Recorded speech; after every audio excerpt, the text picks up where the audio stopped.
नमस्कार दोस्तों। आज के इस सेशन में 17 अक्टूबर से संबंधित जितने भी करंट अफेयर बन सकते हैं सभी आपके साथ डिस्कस करूंगा। चलिए शुरू करते हैं। तो आज का पहला मुख्य पॉइंट है Henley passport index 2025। Henley passport index 2025 हाल ही में यानी सितंबर माह में जारी किया गया है।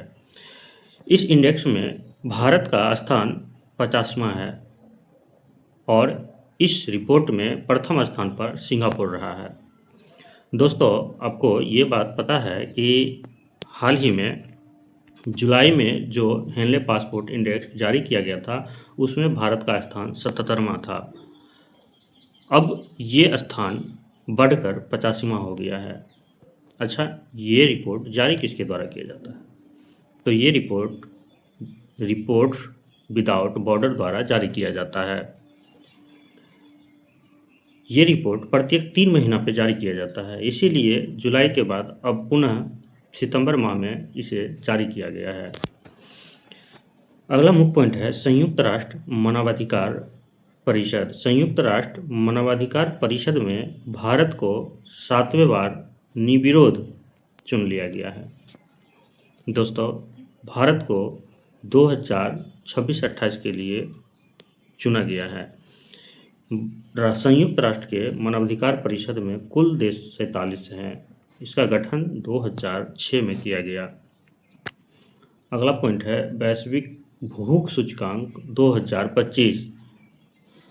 इसमें भारत का स्थान 102वें रहा है। अच्छा, भारत का स्कोर इसमें 25.8 रहा और भारत को गंभीर श्रेणी में रखा गया है, यानी भूख की गंभीर श्रेणी में। अच्छा, इसमें कुल देश कितने थे? तो 123 कुल देश हैं इसमें शामिल थे। अगला पॉइंट है ready relevant and recent to book.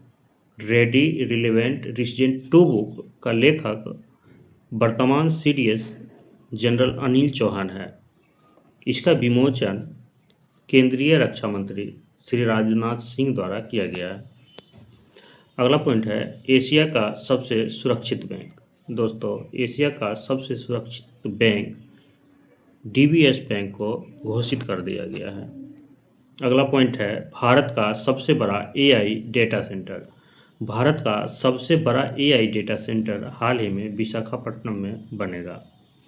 यह डाटा सेंटर अडानी एवं गूगल के सहयोग से बनाया जाएगा।